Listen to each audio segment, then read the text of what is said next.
Bonjour et bienvenue.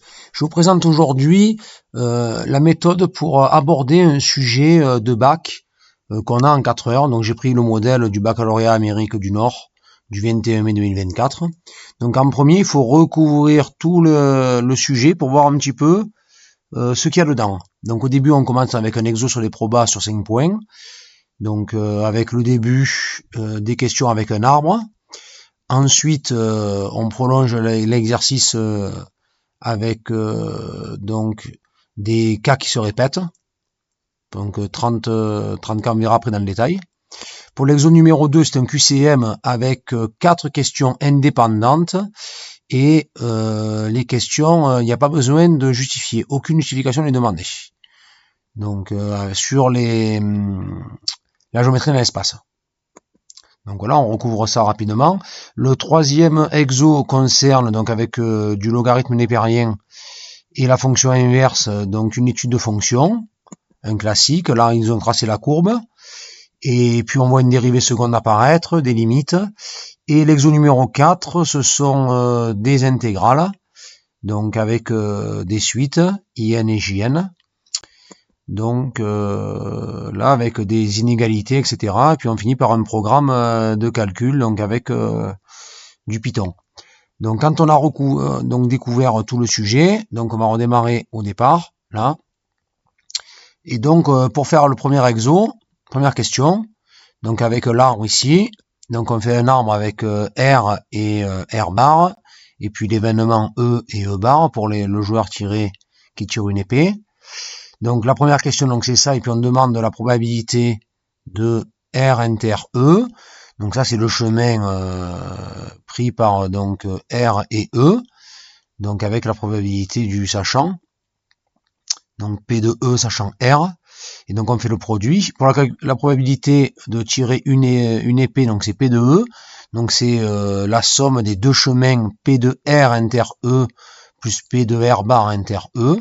Et la troisième question, la probabilité que ce soit un objet rare, donc en fait c'est justement la division de la première question par la deuxième. Ensuite, donc ils nous font multiplier l'expérience 30 fois. Donc on va donc avoir une loi binomiale avec la probabilité de l'énoncé que j'ai pas donné là, qui était donc de 7%, 0,07, voilà. Qu'on renouvelle donc 30 fois. Donc l'espérance, on demande l'espérance ici. Donc l'espérance, la formule c'est n fois p. Donc avec n 30 et p 0,07. Les questions 2 et 3, ça se fait à la calculatrice. Et pour la question 4, on demande vous voyez le au moins ici un objet. Donc il faut prendre, pour les probabilités, il faut faire l'inverse. Donc on fait 1 moins, c'est le complémentaire plutôt, 1 moins la probabilité de ne pas avoir d'objet rare.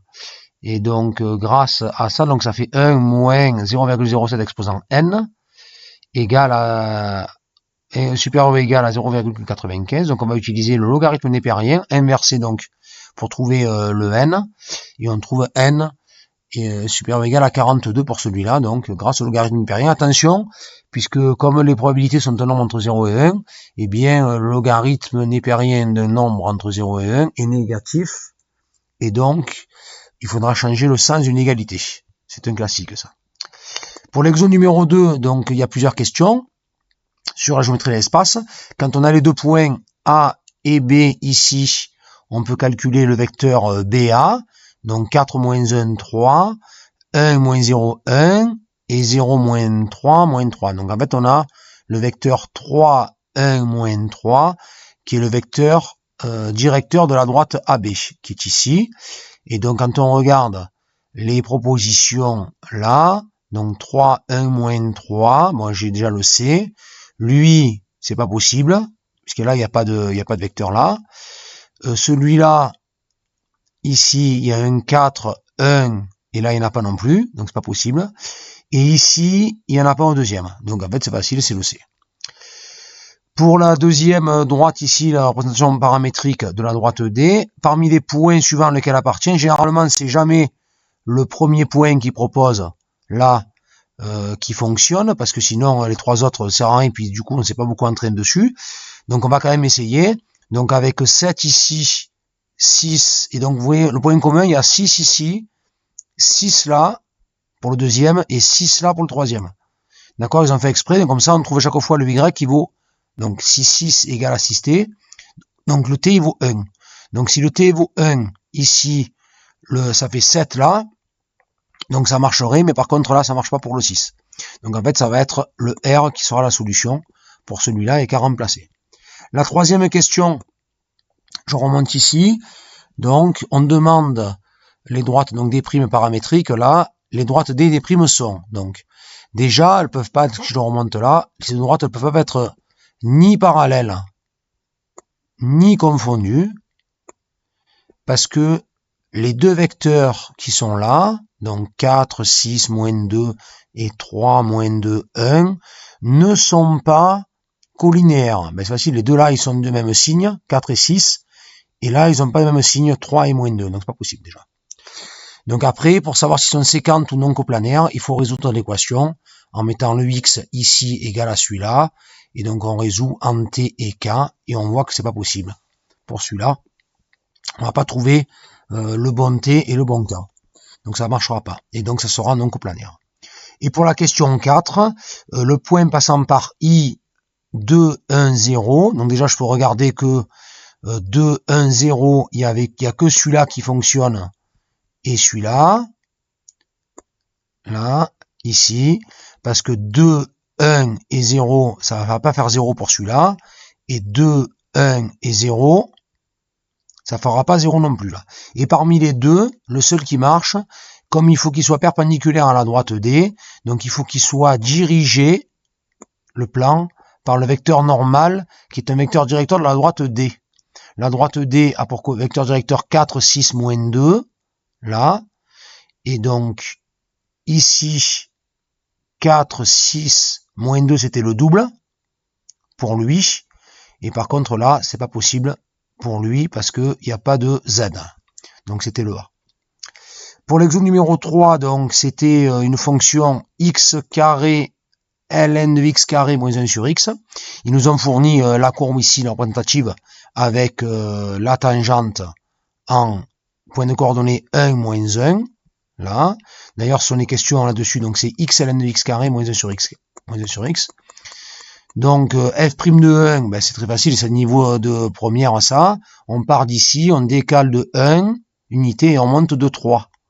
Donc, le coefficient directeur, c'est 3. Ici, donc la fonction c'est 3x, et comme elle passe en moins 4, c'est 3x moins 4 la tangente. La fonction, elle semble convexe après 1, et concave avant 1, hein, puisque convexe, c'est quand elle est au-dessus de n'importe quelle tangente. Et concave, c'est le contraire.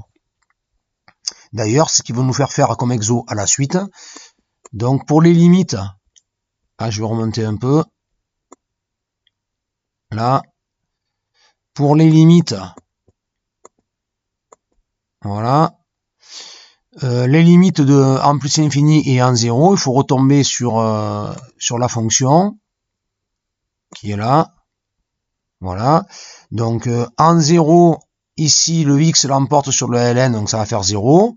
D'accord. 1 sur x en 0 plus, ça fait plus l'infini, mais comme il y a un moins là-dessus, ça fera moins l'infini. Donc la limite en 0 plus, ça sera moins l'infini. Et en plus l'infini, ça fera 0. Et le x et le ln de x carré vont tous les deux vers plus infini. C'est ce qu'on se rend compte d'ailleurs sur la courbe. D'accord, ici, donc le plonge en moins l'infini, et là, le va en plus infini, pour plus infini.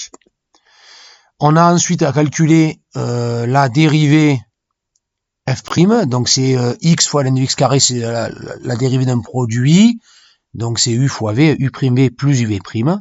Et ensuite, on faut calculer la dérivée seconde, qui nous ont fait plus infini, 2 est positif, le x plus 1 est positif, par contre c'est le signe de ça, puisque le x carré aussi est positif, et donc avant 1, elle sera négative, la dérivée, après 1, elle sera positive. D'ailleurs, que semble représenter le point A pour la courbe CF, c'est évidemment un point d'inflexion. Pour les questions du sens de variation, du coup, après l'étude, c'est facile à faire. f de x égale à 0, l'unique solution alpha, c'est le théorème de la valeur intermédiaire. Et alpha carré égale exponentielle 1 sur alpha carré. Donc on trouve la valeur arrondie grâce à la calculatrice au centième. Et, il suffit de prendre juste l'énoncé qui est là, c'est x carré, ici. Donc ça fait alpha n de carré moins alpha égale à 0, ce qui fait alpha carré. Donc alpha n de carré égale 1 sur alpha. D'accord, ce qui nous fait, en résolvant alpha et en passant à l'exponentielle, on trouve ce qui est demandé ici, c'est-à-dire, je vais remonter là un cran, voilà, alpha carré égale exponentielle de 1 sur alpha carré. Ok. Pour l'exemple numéro 4, donc on a IN et JN qui sont deux intégrales. Elle est trop loin. Voilà. Montrer que aussi que avec un cosinus, un sinus, pardon. Donc en 0, ici je remplace, ça fait l'exponentielle s'en va, et donc j'intègre sinus qui fait moins cos pour sa primitive, et entre 0 et pi, on trouve entre 0 et pi, on trouve moins 2. Et comme il y avait un moins devant, ça fait 2. Donc en plus, elle est toujours positive, l'intégrale, IN, puisque on intègre entre 0 et pi, avec l'intervalle pi plus grand que 0, et exponentielle moins nx fois sinus x est une fonction positive.